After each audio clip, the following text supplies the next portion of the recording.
Actually, many of you might have heard that we have been merging between dsm-firmenich, and now we're 30,000 employees globally. And actually, we have like 4 business units. We have perfumery and beauty. We have taste, texture, and health, solutions that serve the food and beverage industry. And we have health, nutrition, and care, providing solutions to dietary supplements, but also the medical and pharma industry and infant nutrition. And we have a 4th business unit that serves animal nutrition and health.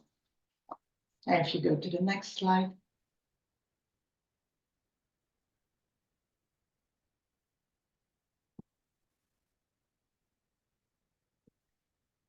Actually, we serve within TTH, taste, texture, and health. We have many solutions to reduce sugar and salt reduction, for instance, for food and beverage customers. But we also have taste and texture solutions. We have solutions to improve nutrition and health of food and beverages, and while improving those characteristics of food and beverage, we also take care of energy resources efficiency. We have a lot of skills to improve plant-based nutrition, food and beverages, and we have a large portfolio to improve nutrition solutions through, for instance, cultures, enzymes, but also nutritional lipids, but we also have vitamins and minerals selling through our premixes. Now, if you go to the next one. Today I will cover really top line nutritional requirements through our diet, but also what is protein nutrition and potential nutrition and health claims on protein in your food and beverage solutions. If you can go to the next one. We have macronutrients and we have micronutrients in our diet. So as the name suggests, macronutrients provide large amounts and they provide energy mostly. So carbs are usually used for the immediate energy, so they can be relatively fast and intermediate release energy. And then we have fats. Those are only used for energy on the long term. So if you do endurance exercise, first the carbs are used for energy. Proteins are usually not used for energy. Those are used for building blocks. They are used for building blocks in, for instance, like your muscle. This is a large organ that compiles a lot of protein, but also your brain and your liver. Fiber generally doesn't provide a lot of energy.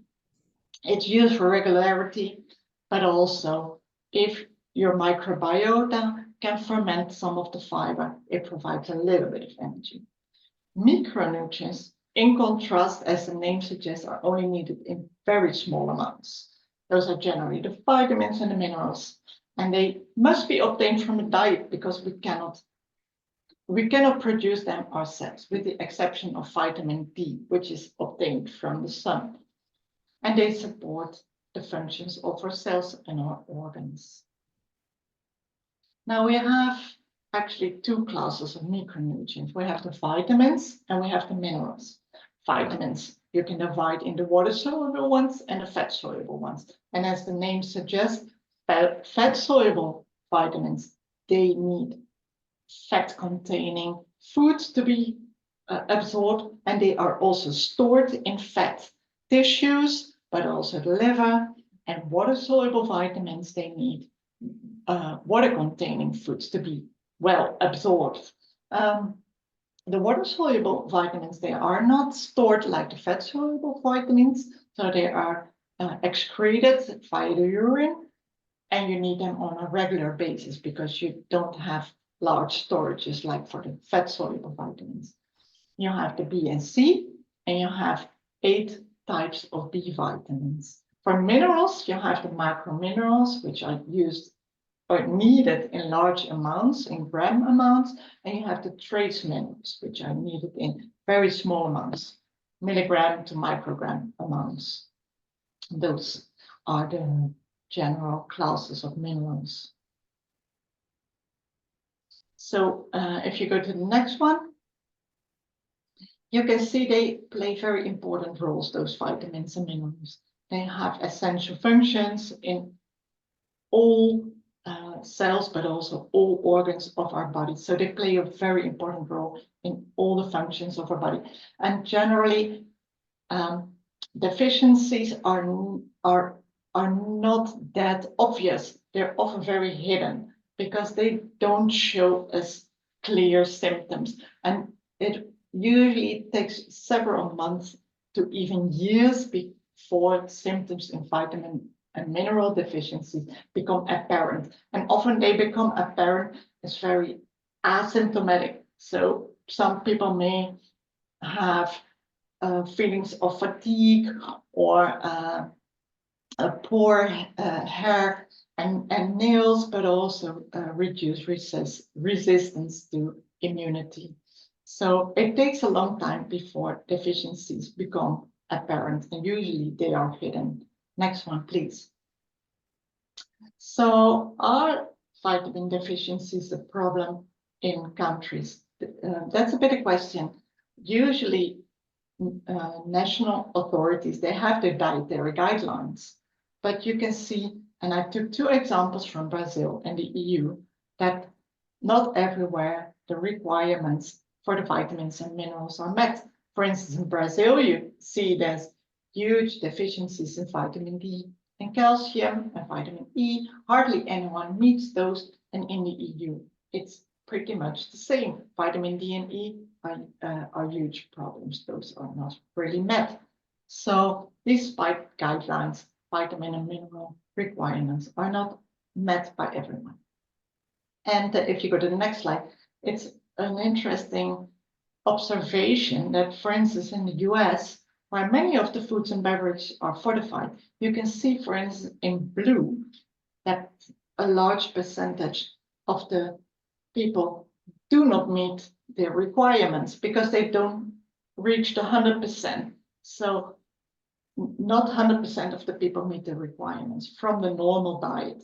However, those people that also consume fortified foods are better off. You can see that fortified foods help a large percentage of the people to meet their requirements. But now over to protein. So if you go to the next one, this are, for instance, the protein, the recommended intakes. So that means almost everyone in the population. Those are based on a kilogram body weight basis. And you can see that the recommended intakes for growing children are much higher than for adults. And they are also higher for pregnant and lactating women. But those are on a kilogram body weight. That doesn't tell you a lot. So if you would convert that to total amounts per day, you can see that the protein recommended intakes for men and women are approximately 60 to 50 grams a day. Now the question is now actually, do we meet those recommended intakes? And that is actually what the next slide shows. On average, and those are not really precise data, I have to say, because those are based on balance sheets by the FAO.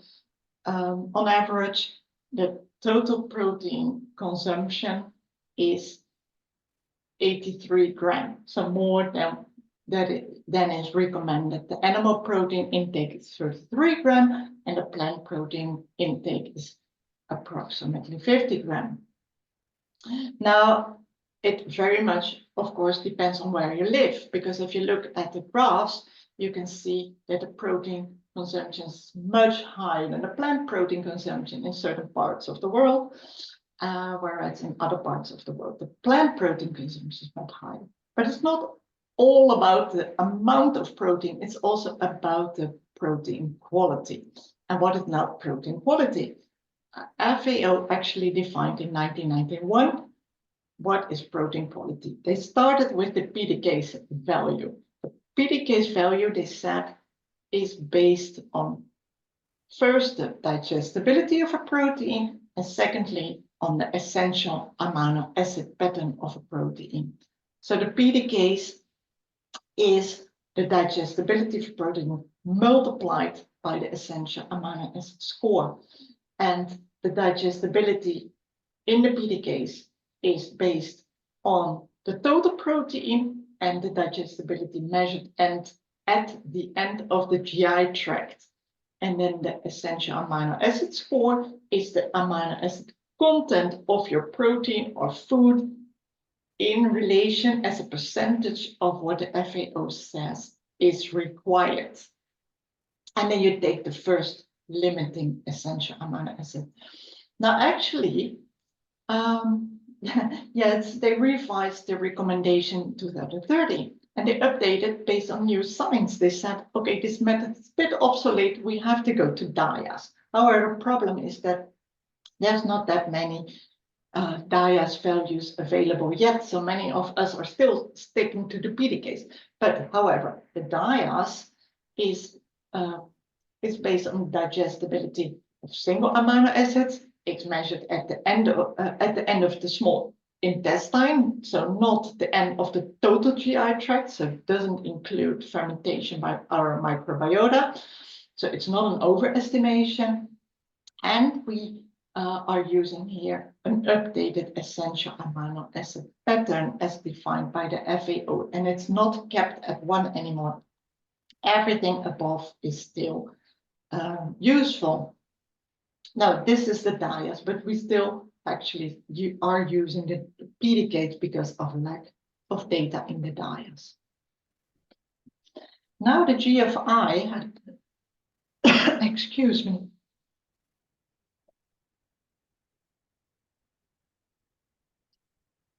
had a great report summarizing all the values of the PDKs of the different plant proteins. So they summarized, for instance, the PDKs of soy, pea, wheat, canola, etc. And you can go to this report and it will show you not only the PDKs values, but also many other characteristics of the proteins. And you will see that some proteins will have a better PDKs than others, but that still doesn't, that shouldn't provide any worries, because you can improve your PDKs by 2 options, and I will go into that in the next slides.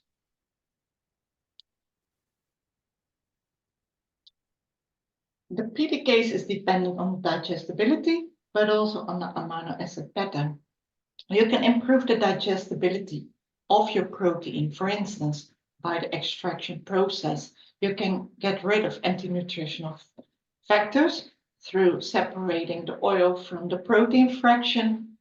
There's many other options, and I take here a few examples. You can heat your protein, and by heating, you can unfold your protein. By unfolding your protein, it's more accessible to your digestive proteins. For instance, if you take an egg, an uncooked egg, and you boil it, the digestibility increases all of a sudden from 50 to 90%. If you take soy flour, if you pressure cook it, you can also increase digestibility. So those are great tricks to improve your digestibility.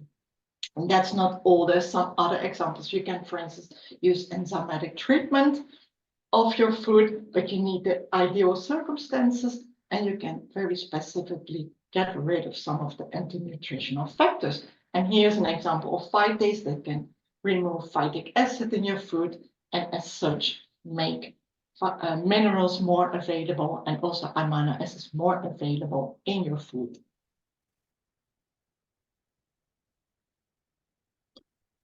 Now I address digestibility, but there's a second factor of this protein quality. That's the amino acids, the essential amino acids. Some of the plant proteins are having some problems with limiting amino acids.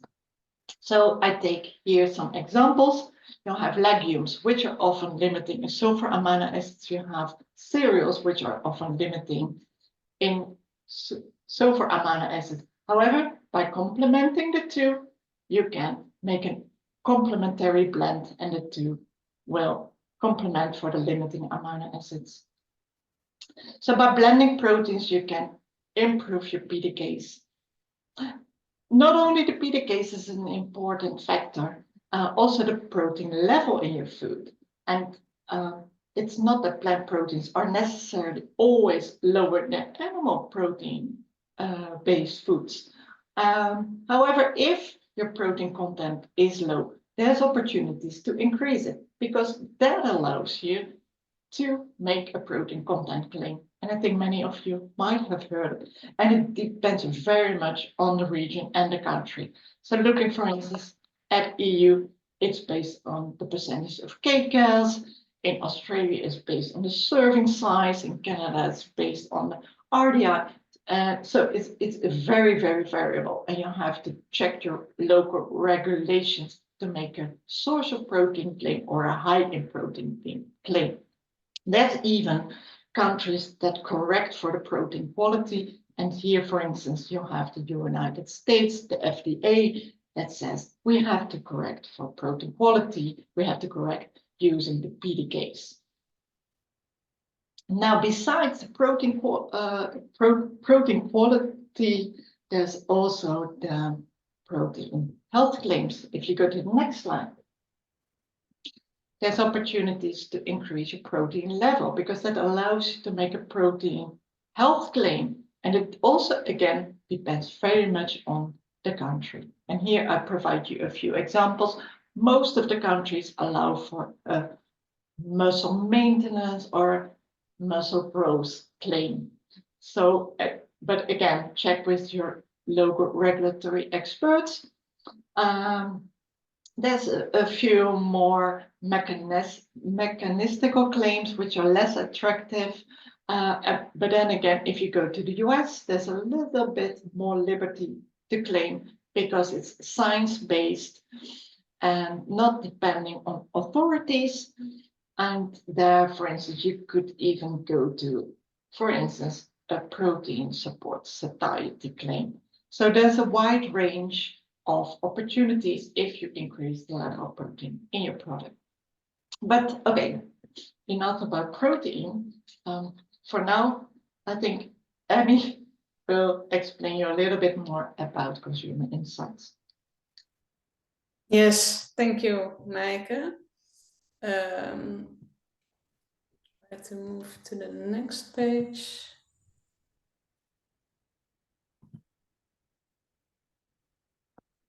It's a bit slow today, I think. All right, great.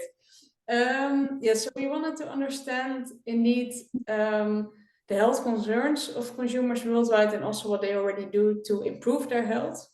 So what we did, we asked consumers around the world in 26 countries how they see their health. And so we surveyed almost 20,000 consumers, and it really gives us a good picture of health concerns globally, a really balanced picture, but also in terms of age groups, because we'll see there are some differences when it comes to that. Moving to the next one. We do see that consumers are concerned about their health. So a majority is concerned about certain aspects, and we do see some differences there, but overall you see also from the percentages, people are quite concerned when it comes to these health issues. But it differs per age group. So, for example, we looked at young adults, and then you really see that the energy level and the mental and emotional health is a key concern for them. Eye health is on the third place, and you see that actually moving up when we move through the age group. So when we look at mature adults above 50, that is really the number one worry that they have. And on the second place, bone health. So we also clearly see those concerns are linked to the issues, the health issues they might face over the course of their life. Also, when we look at the different regions, we see some interesting differences. Eye health, again, that's a concern across all regions. Protection against diseases as well. We can, of course, also imagine that this might have increased a little bit over the past years with the COVID pandemic. But then, for example, energy level, that's really something in India and the Americas. of a high concern. And for US, we see weight really as the #1 concern, and that doesn't even pop up in the top 3 concerns of the other regions. Why we look at this so specifically is that it's important to understand where are the concerns of the public, of the consumers, so that we can also do something about it to address it. And to do something about it, we also need to understand what consumers, how they approach food and exercise. So how do they feel about health in relation to those aspects? Yeah, and there we see that nutrition is really key to maintain good health. It's the #1 reason people believe that helps you to maintain healthiness. And especially for children, that level is even higher. So indeed, 82% states that the right nutrition is essential for young children. Then on the other hand, so they know it's important, key to maintain good health, but they seem to be unsure about how to now get the right nutrition from their food. So you see only 55% eats a well-balanced diet because it's good for their health. And also almost half of the respondents is actually worried that they're not getting the right nutrition from their diet. So that also made us think, what are now the reasons that that consumers have troubles to get to the right healthy diets? So we've also asked them that. Why do you find it difficult? What makes it difficult to stay healthy and consume healthy foods? And we really see 3 main reasons. That's really, it's too expensive, it costs too much time, or they don't have enough knowledge on how to prepare healthy foods, or they don't even really know what healthy foods are.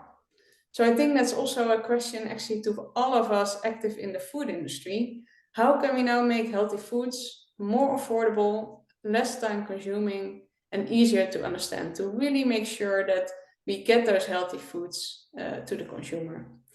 And we see one way to make healthy foods more accessible is to enhance convenience food with additional vitamins and minerals, which is actually, consumers are quite aware of this already. So we see 2/3 of respondents taking fortified products, with in all the categories some differences. But for example, yogurts and breakfast cereals, there's quite a lot of awareness that these are actually fortified and that people also take them. And here also, interestingly, we see the plant-based dairy and plant-based meat or fish alternatives quite high on the list. And that's also something we see on the supermarket shelves. So plant-based dairy, for example, that's often fortified with calcium, with vitamin D, vitamin B12.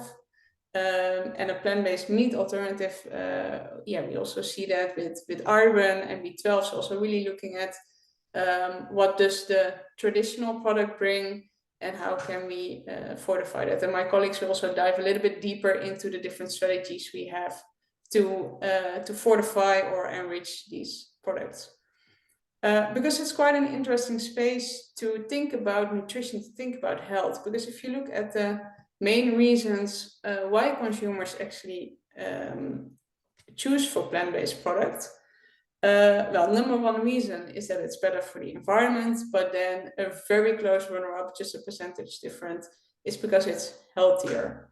And also if you look at the other side, so how many people think it's unhealthy, that's only 10% of the consumers deem it unhealthy.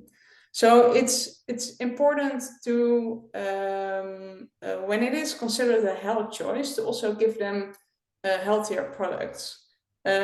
And even today, actually, the Health Council of the Netherlands, they advise for sustainability reasons and for health reasons to shift to a 60-40 plant and animal protein diet, what we saw from the picture also that Mike showed, that not in all countries it's that way. It's actually typical vice versa.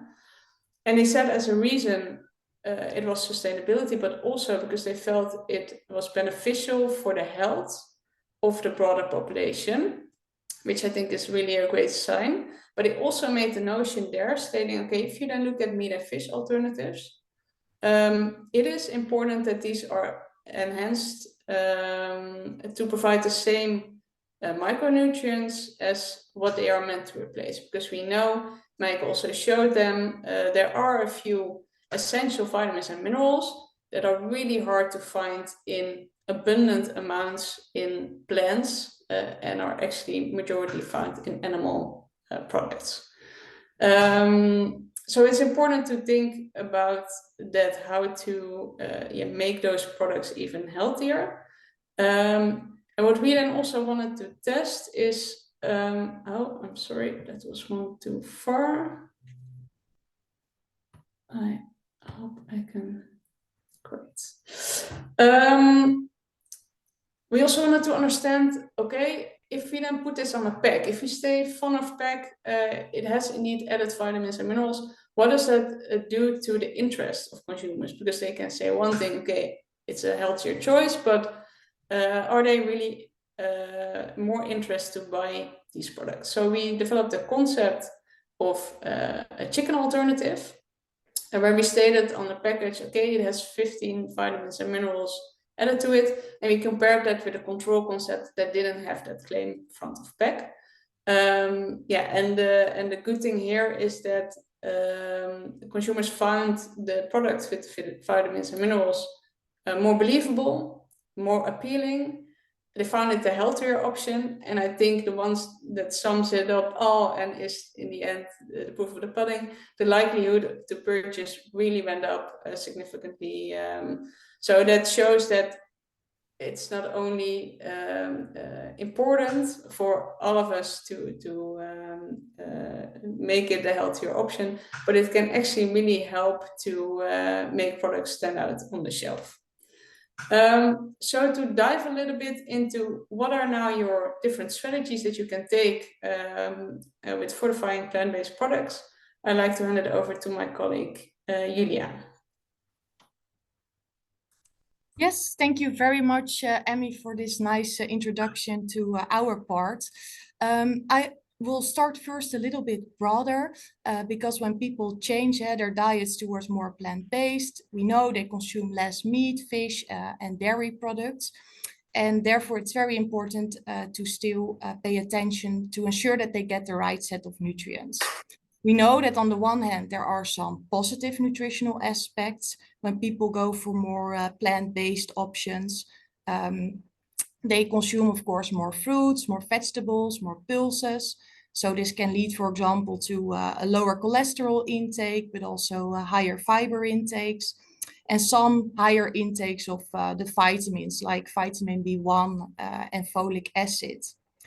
But because there are some essential vitamins and minerals in meat, fish, and dairy, there may be also some nutrients of concern when people switch to plant-based diets.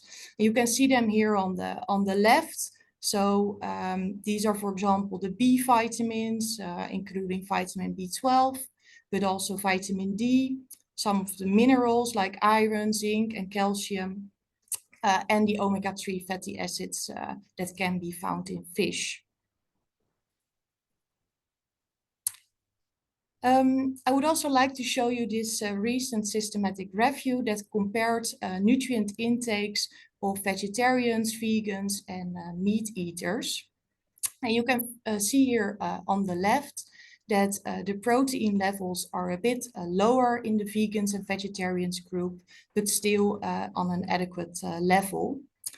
In the middle, you find that the fiber intakes are indeed higher in the vegan and vegetarian group. And for the meat eaters, you also see that it can be more difficult to reach the right fiber intake levels. And here on the right, you see clearly that it's already difficult to reach the omega-3 DHA intakes. You see, for meat eaters, it's difficult to reach the recommended level. But if you then look to the vegetarians and the vegans, yeah, it's really low, the levels that they consume.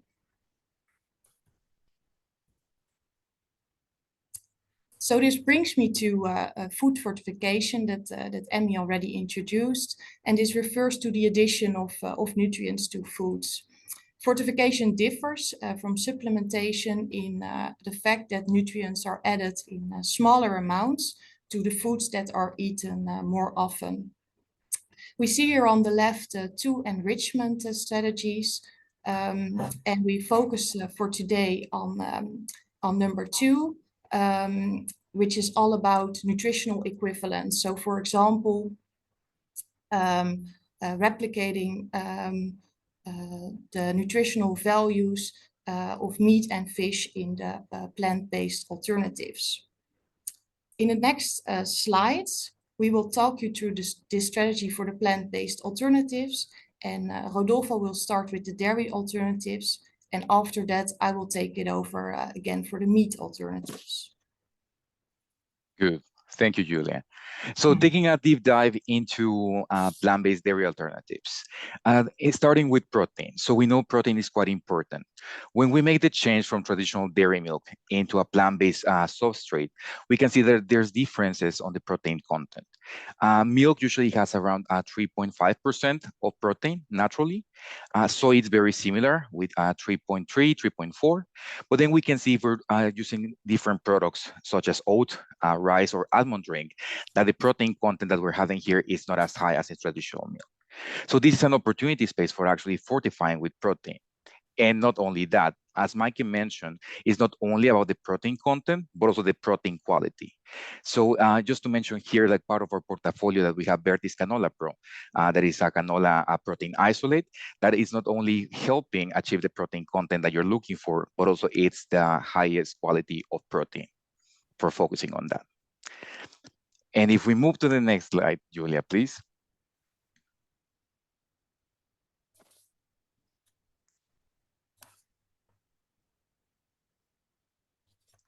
Good. So protein is one of the main aspects that we need to pay attention when we're making a change on our diet. However, if we're talking also about micronutrients, there's different components that can also be challenging once we make the change. If we focus here, we can see what is the nutritional composition of the different substrates, such as soy, almond, oat, and coconut, and the different microcomponents. So we have different aspects such as calcium, vitamins, and we also have the macronutrients. But if we pay higher attention, we can see that regarding calcium, vitamin B2, and vitamin B12, when we make the change for a plant-based alternative, we're actually getting lower intake of these components. Also, again, commenting what Mike explained, calcium, vitamins B2, and vitamin B12 play an important role on our life with different functions. So we also need to pay attention for how we can actually recover this intake for having a healthier life.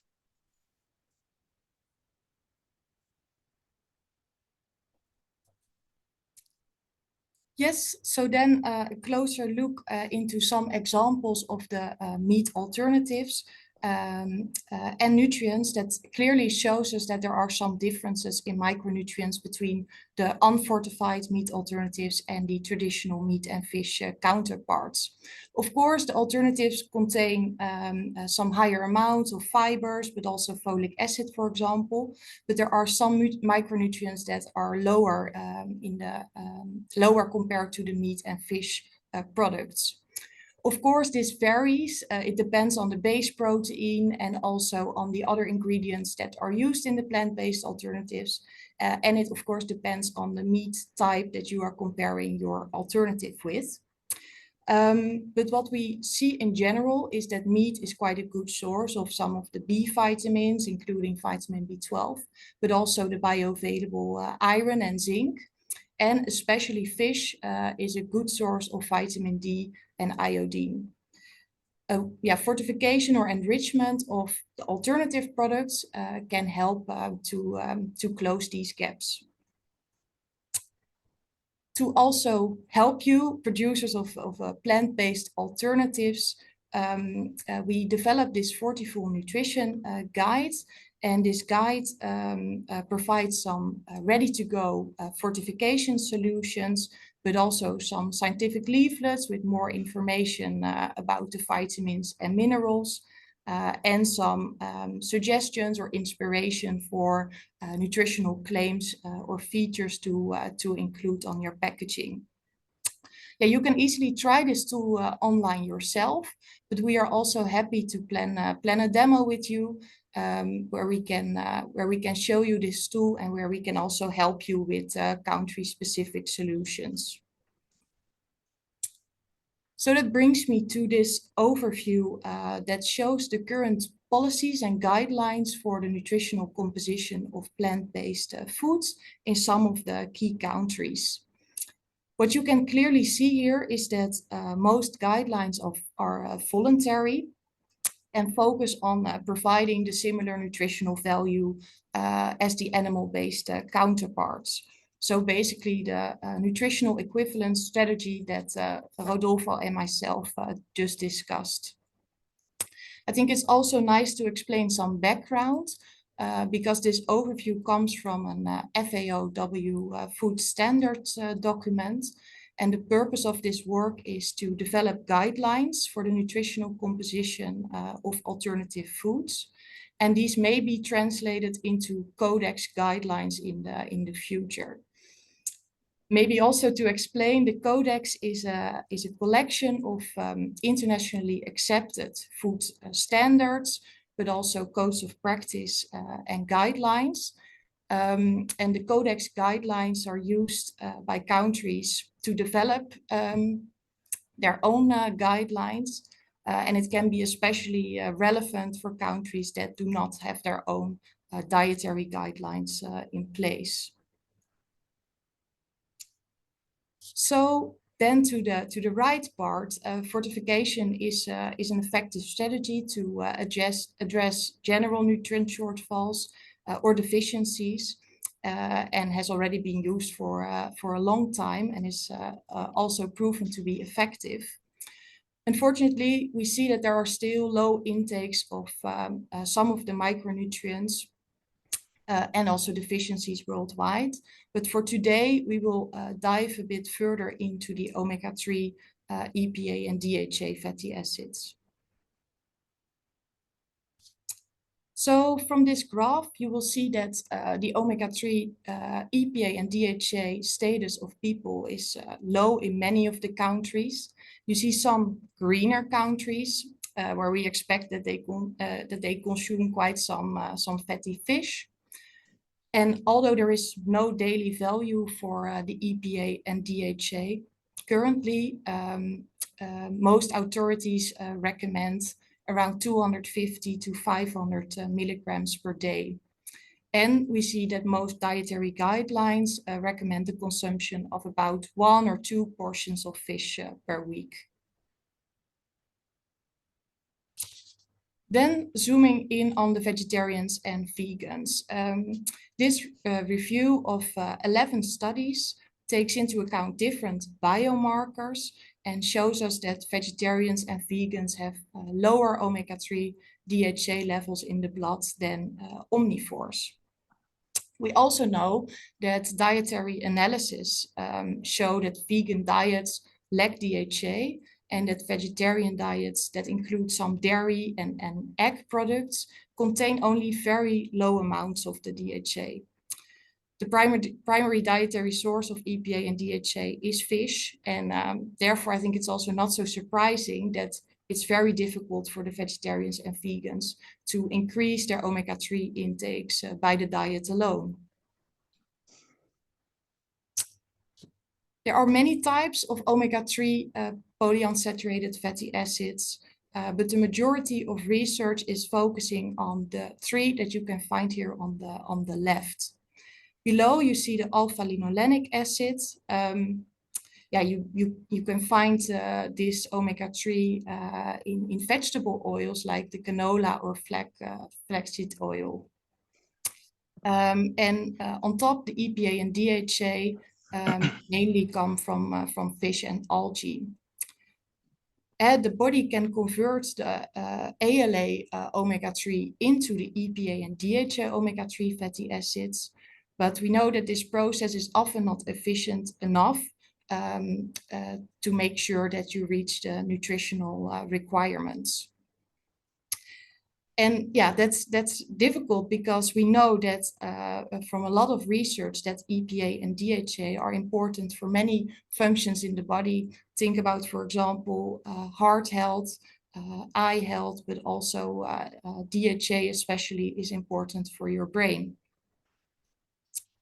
Yeah, so to increase the omega-3 intakes, fortification of the plant-based alternatives can be an option. And the algae oils that contain EPA and DHA can also be used for this.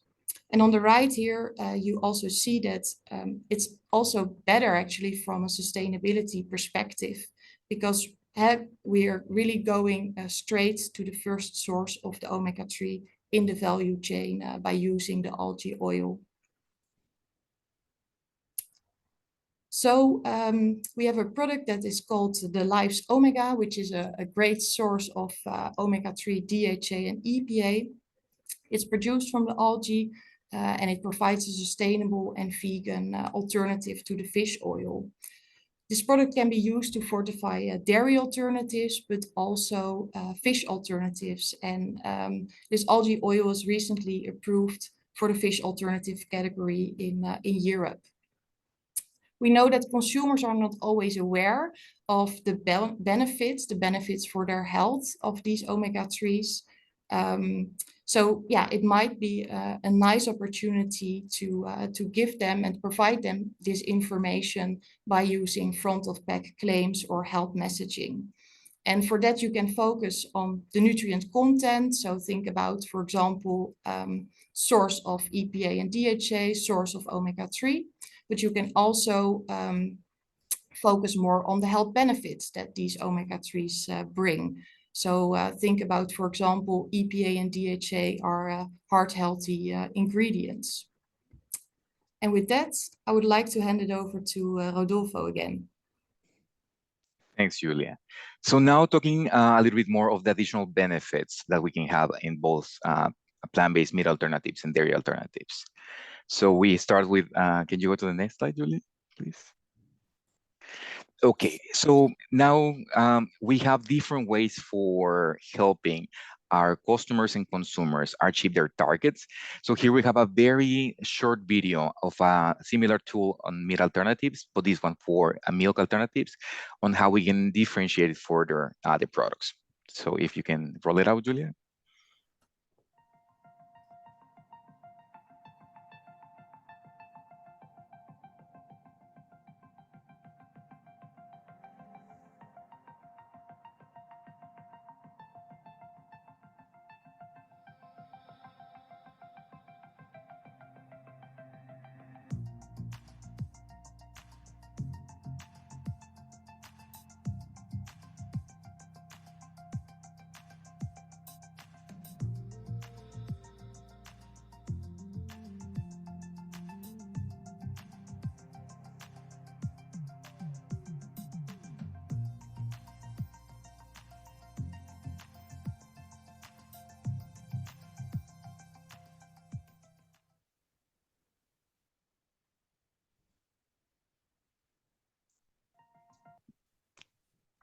Super, thanks, Julia. So now for like the interesting part, when we were asking, where are we? We saw different replies from a lot of different countries. And here's kind of like the beauty on how we can differentiate further. So we all come from different countries. Each country has different nutritional requirements. We all have different age and we have a basically different lifestyle. So we're all looking for something different on our products. As we mentioned before, one of the main aspects is filling the nutritional gap. So when we make the change from traditional dairy milk for a plant-based product, we can get some challenges in some of the micronutrients, in this case, vitamin B, vitamin B12, calcium, vitamin D, and protein.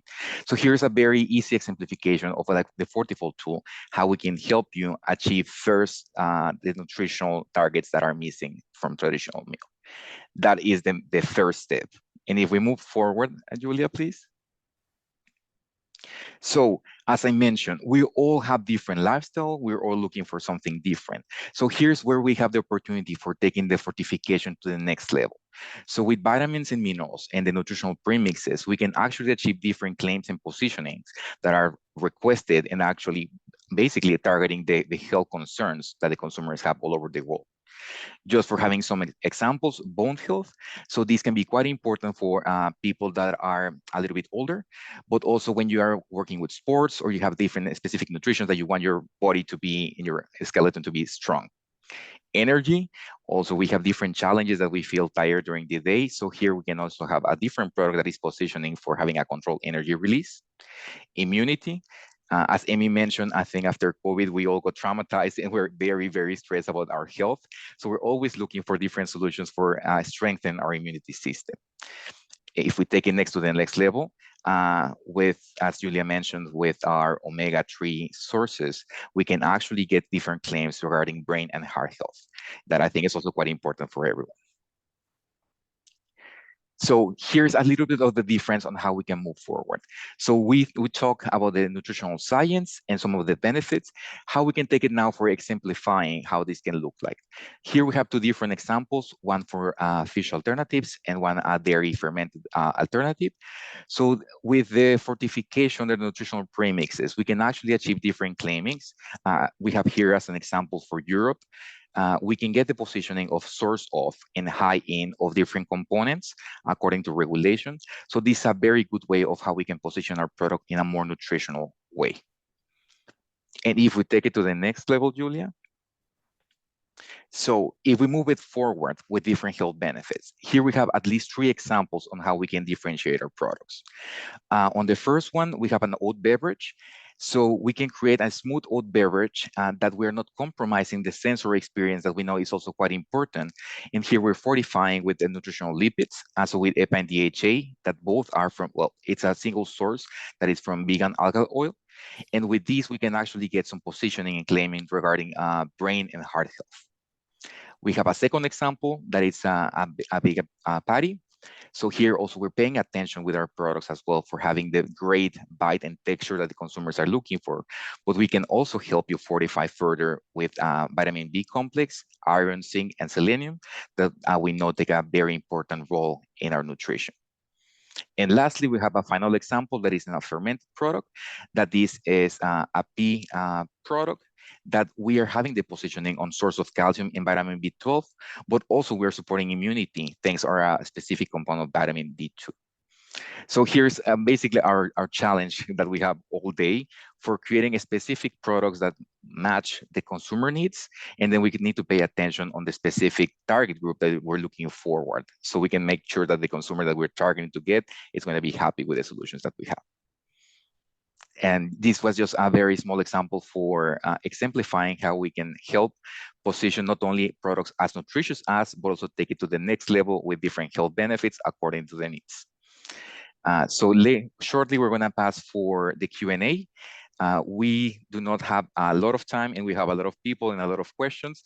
So here you can see our contacts. If you have a specific question for some of us, please feel free to reach out. And with that, I think, Audrey, we go back to you. Yes, thank you so much for that incredibly informative presentation. Really appreciate your depth and breadth of knowledge that you shared. And as a reminder, everyone, we will be sharing a copy of the recording with all of you. We'll also be sharing the slide deck with you. So you'll have the opportunity to revisit all of that fantastic information. And we do have quite a few questions that have been coming in the chat. And there are 2 that I want to target first, just because they're a bit more around the presentation. So Emmy, this one is for you, I think. You had a slide on the consumer insights portion, and someone is asking how many people choose plant-based because of veganism versus the environment and health. I'm assuming veganism might mean animal welfare concerns. Animal welfare, yeah. Well, we see that that is really a lower consideration. I don't have the exact numbers, but if you look at how many people are either vegan or vegetarian, that's about 10 to 12%. And really the majority of the group that eats plant-based products considers themselves a flexitarian.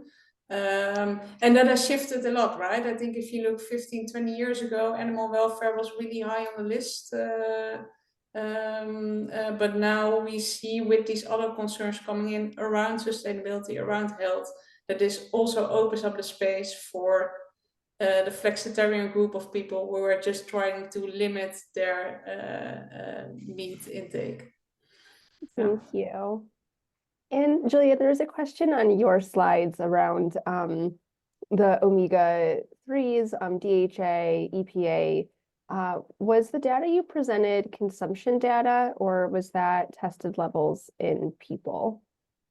No, indeed. So both of the slides that I presented, the world map and also the slide focusing more on the vegetarians and vegans, was really based on status, omega-3 status, meaning that they really tested different biomarkers in the blood.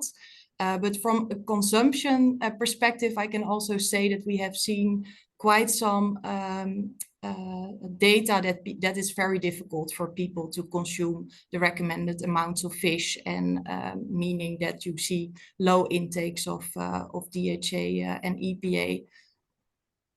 Thank you for clarifying that point.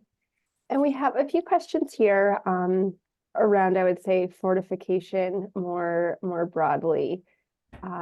Someone's asking or stating that some consumers are concerned that fortified vitamins and minerals are not as good as maybe the real deal naturally found in, say, an animal product.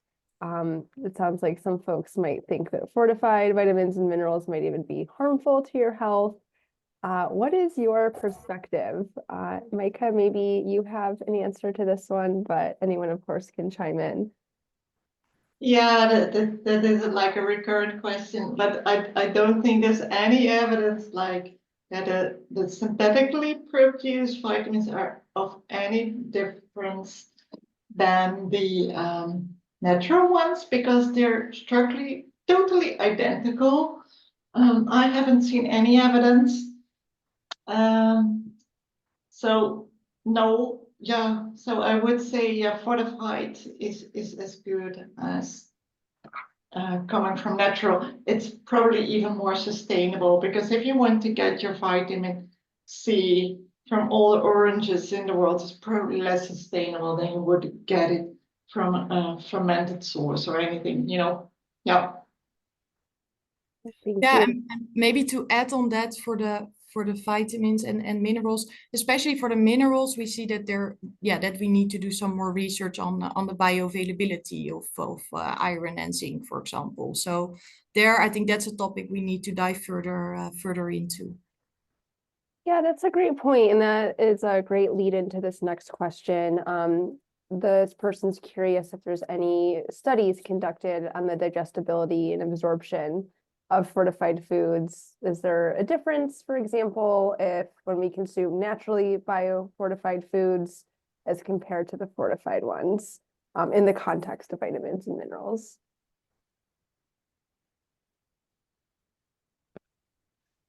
No, actually, I don't think there's any evidence showing that like adding vitamins from fortified sources would be different from natural sources. I think there's even a risk of natural sources because they're often bound to the matrix of the food, like iron and zinc. They're bound to anti-nutritional factors. But if you add like iron and zinc from external sources, but it really depends on which source. And there's different types of bioavailable forms. So I think we really have to do a bit more research, as Julia already highlighted, to look into which forms are better bioavailable and how can we improve this bioavailability. Yeah. Thank you. And how does fortification, how is that on a label? Do you have to label a product that it's fortified? And if so, where does that go? Yeah, that very much depends on where you are, I think, which region. I know, for instance, It's very interesting that EU, but I'm not 100% sure. I believe that if you fortify and you use it for a nutritional improvement of your product, so a nutritional claim or a health claim, you don't need to label it as a nutritional ingredient on back of pack. But that's EU. Now, I think it's for other regions, you probably will need to label it on the ingredients list. And how that is really depends on the country. Yeah. Got it. That makes sense that there would be those regional country specific differences. Yes. And we have, going back to the omega-3 conversation, there's several questions around this. The first one is wondering how widely available are algae-based omega-3 products? Are there a lot of providers out there? That's a good question. What I know is that the omega-3 that we presented today is quite a unique one because it contains both the EPA and DHA. I have seen more DHA oils, algae oils on the market. I think Emmy maybe can help me there. But yeah, for the fish alternatives in Europe, this is the only product that is currently approved. So. I can complement Julia on that point. So yes, regarding algae, omegas, there's other players in the space, but as Julia mentioned, Life's Omega, we are the only company that is manufacturing in a sustainable way Life's Omega that is a single source of EPA and DHA together. So that's also quite relevant because you have both nutritional components. Thank you. And someone else is wondering around, there's omega-3s, and then of course there's omega-6, and they're curious about the ratio and if there's anything to add to that conversation around the ratio between the two and how important that is for nutrition. That goes quite in details, but I can try to explain, and maybe Mike wants to help me with that. What I know is that vegetarians and vegans already consume quite high amounts of omega-6, but also of the omega-3 alpha-linolenic acid that we also showed today. And with indeed the ratio, with a higher ratio omega-6, omega-3, it is, you can find in the literature that it then becomes even more difficult to convert the ALA into the omega-3 EPA and DHA. So this is already really going in detail. I'm happy to discuss this further offline, but I hope this helps and at least answers a bit. No, thank you for that oversight. And do you think that it would be valuable to assess omega-6 intake? Is that something that there's kind of a shortage of in anyone? I don't think really shortages. I think a lot of people already consume a lot of omega-6 enough. I think, Audrey, we were focusing a little bit more on kind of like the challenge or the gap when you have a more vegan or flexitarian diet. That's when you have that challenge, because for omega-6 you can get the sources from different plant-based products. So that's why we were focusing more on the omega-3. That is the main gap that you have once you make the switch for plant-based products. That makes sense. And just a plug for everyone who is listening in, Kimberly, my colleague, shared some information about the research that GFI is doing on omega-3s. We are completing a survey right now. So if you work for an alt protein company that is fortifying your products with omega-3s, we would love to learn from you and love to hear from you. So very much appreciate if you could fill out the survey in the chat if you have insights. And just a reminder, GFI is able to do so much of the work that we do based on the insights you provide. So thank you very much for doing that. But moving on back to all of our questions that are coming in.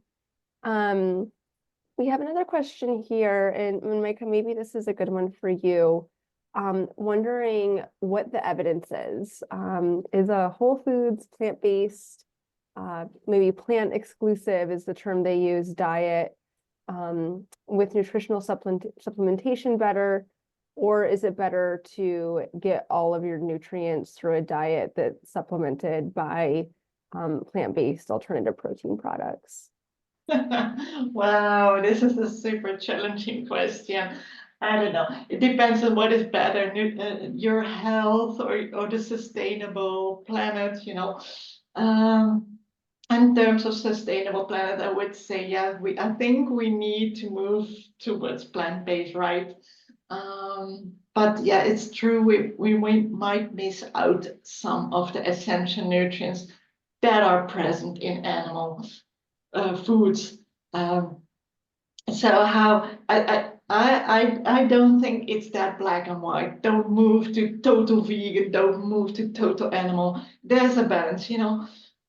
So I would say there's an opportunity to move towards more plant-based and add on the nutrients that are very present in animal foods, like B12, the D, the iodine, selenium, zinc, iron.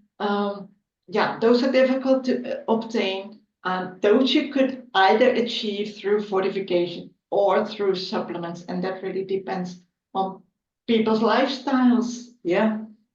Yeah, I think the important question behind this question is everybody able to move to a fully plant diet without the alternatives? Because also one of the slides I showed was people find it really hard to come up with new recipes and to know how should they prepare healthy food. So I think the alternatives are also there for the group of people who find it challenging to really cook new recipes every day and just really would like to swap out, you know, their minced meat or their chicken pieces for a plant-based sustainable alternative. And then I think it's good to have these options also come with indeed the vitamins and minerals as the animal-based products.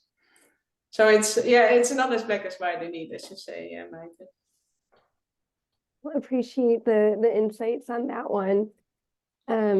This next question here is kind of stating that there are some criticisms out there around how processing might affect the nutritional quality of plant-based alternatives. Do we have a robust understanding of that? What would you say to those criticisms? Yeah, I'll take that one. That's another very difficult one. Yeah, processing is a very general term, and I don't think it necessarily relates to the nutritional value. So looking at plant proteins, I think in general, they benefit from processing. You know, you can get rid of your anti-nutritional factors. You can improve your digestibility. By blending, you can improve your amino acid profile. So I think it's not that black and white processing. I think we have to be a bit more nuanced about what is processing. And Julia, maybe you want to add something as well. Yeah, I fully agree on that. I fully agree. I think it's very important to focus on the nutritional values as well, and not only on whether something is processed, yes or no. There are different stages in processing, so let's keep that all in mind. And then yeah, I think processing can also really do something good. So it's not there's not one answer. Yeah. Thank you. And kind of along those same lines, at what point in the production process are these nutrients added in to plant-based alternatives? How is this done? What does it look like? And then kind of separately, is this a bottleneck at all in the production process? I can take that one, Julia. Okay. Yeah. I think for this question, Audrey, it really depends on the specific product that we're working on. So it's very different if we're doing like a burger patty or if we're doing a milk alternative. So each one of them, it's like our solutions, our nutritional premixes and our like nutritional solutions are quite easy for applying in the different processes. I think here will be more like if we can get in contact, if there's a specific request or inquiry on, let's say, a burger patty or a milk alternative, we can indicate it, but in generally, they're very easy to use. Yeah, and maybe good to add, we have a full premix formulation team as well, and they also help us with making sure that we add the right additional amounts. For example, if the processing conditions are hard, or if we know that some vitamins destroy more easily. So there are many ways to make sure that the vitamin levels will be there in the end. Yeah. And across the shelf life as well. And across the shelf life, definitely. It's also important. Yeah. Yeah. That's a great thing to note there around the shelf life.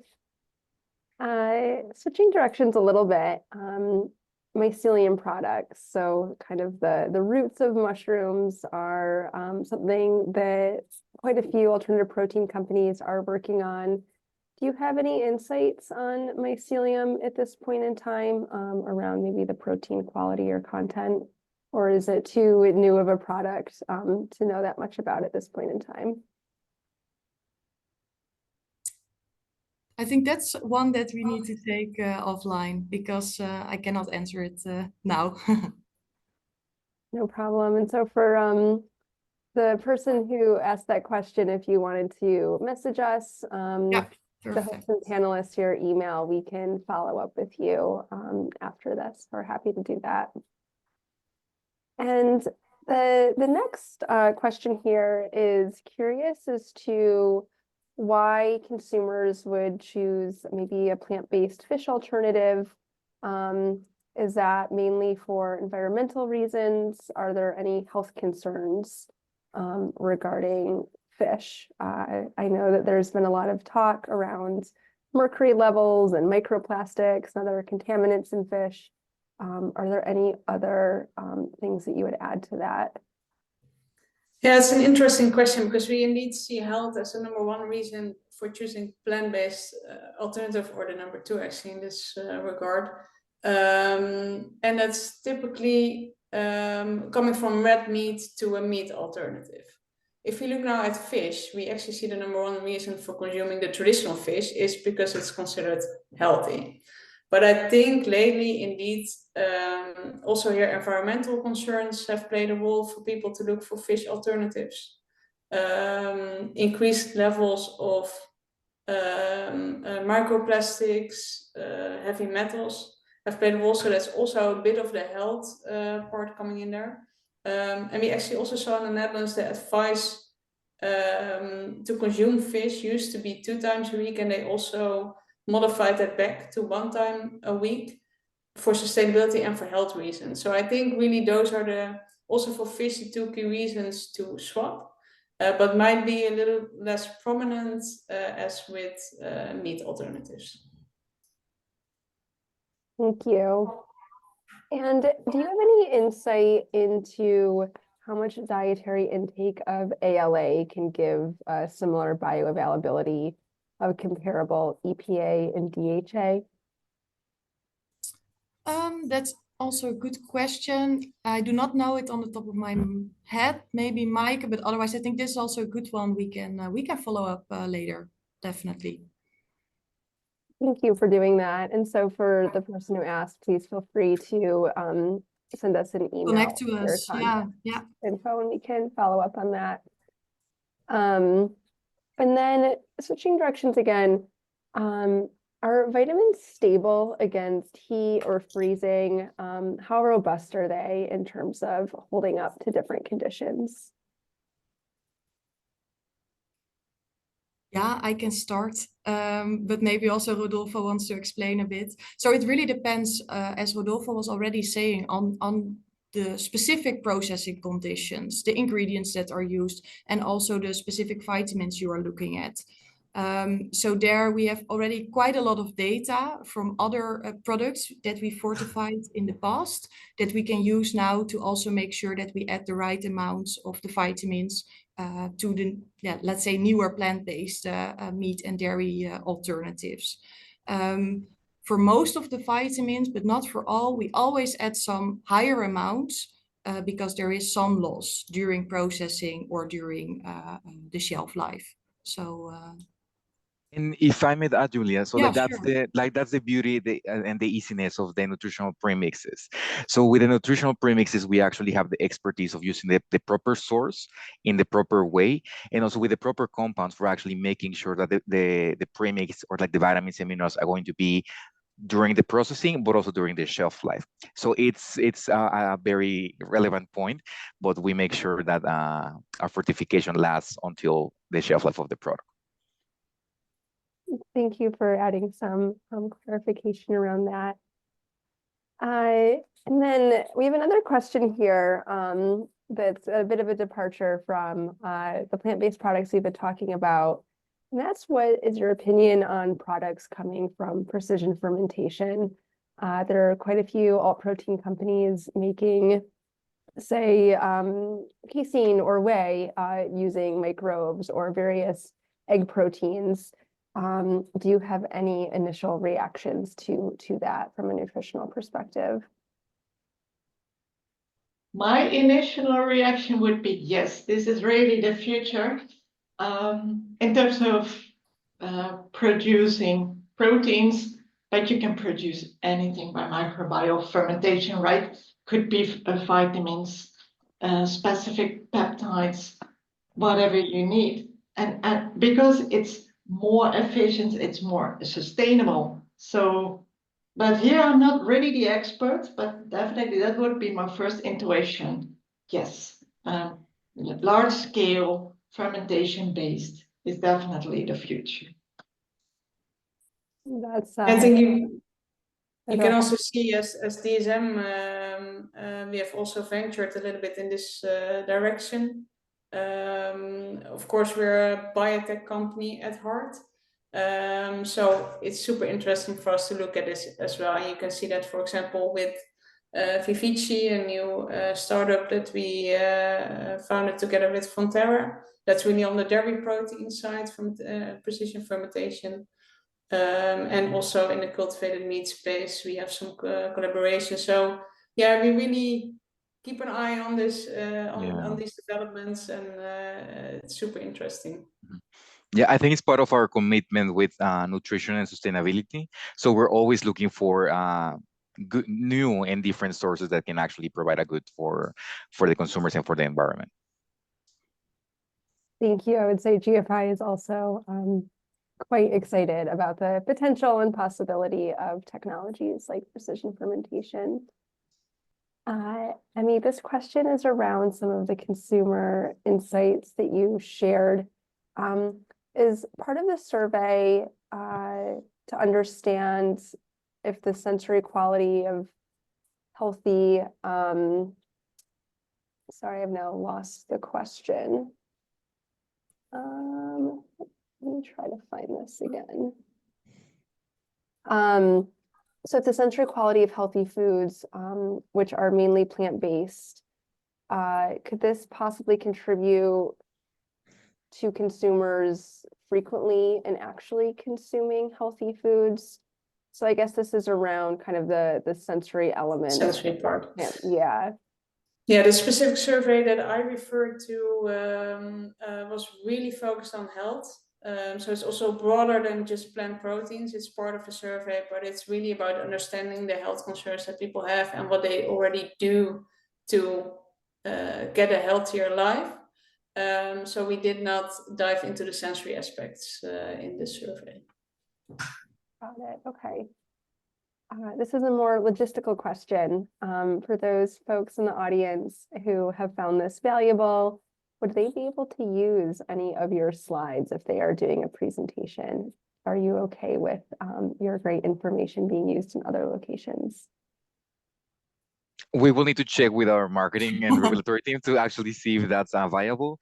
But maybe that we can also reply Audrey to see if that we can share it further. But at the moment, it was designed for this specific event. Thank you for that clarification. And so we have just about 10 minutes left. So thank you to everyone who has submitted all of your great questions. And I believe we've been able to answer most of them. So I guess my concluding question is around how dsm-firmenich works with companies. How can you help folks with the development of their plant-based products? Good. I can take this one. So a big part of our differentiator, Audrey, and like for everyone that we have, it's the holistic and full portfolio of different solutions. As Mikey mentioned on the start, so we have enzymes, we have cultures, we have proteins, we have vitamins, we have minerals, we have nutritional lipids, we have flavors, we have everything. So I think the closer that we can get for creating a product that is not only sensory acceptable, but also delicious with a nutritional profile, that is the kind of like a expertise that we can actually promote. So it's a full rounded and holistic solution from nutrition, mouthfeel, texture, everything. So that's, I think, big part of our differentiator, that we have access to most of the things that are needed for developing the tasty and nutrition product that is needed. Thank you so much. This has been such a fascinating time to dig into nutrition. The survey data, of course, was fascinating. And then thinking about some of the tools that you have available, I'm sure will be incredibly useful for our alt protein community. So just a reminder, everyone, we'll be sharing a copy of the recording with you. We will also be sharing our amazing group of panelists and experts. They will be sharing their emails with you. So if you have follow-up questions on anything we talked about, you can feel free to email them, or you can email them about how to work with them in the future on your product formulation needs. So thank you so much, everyone. This is our last seminar of 2023. So it has been a great year of these, and looking forward to seeing you all again in the new year. Thank you, the dsm-firmenich team. We've learned so much today. Thank you, Audrey. Thank you. Bye, everyone. Bye-bye. So, bye.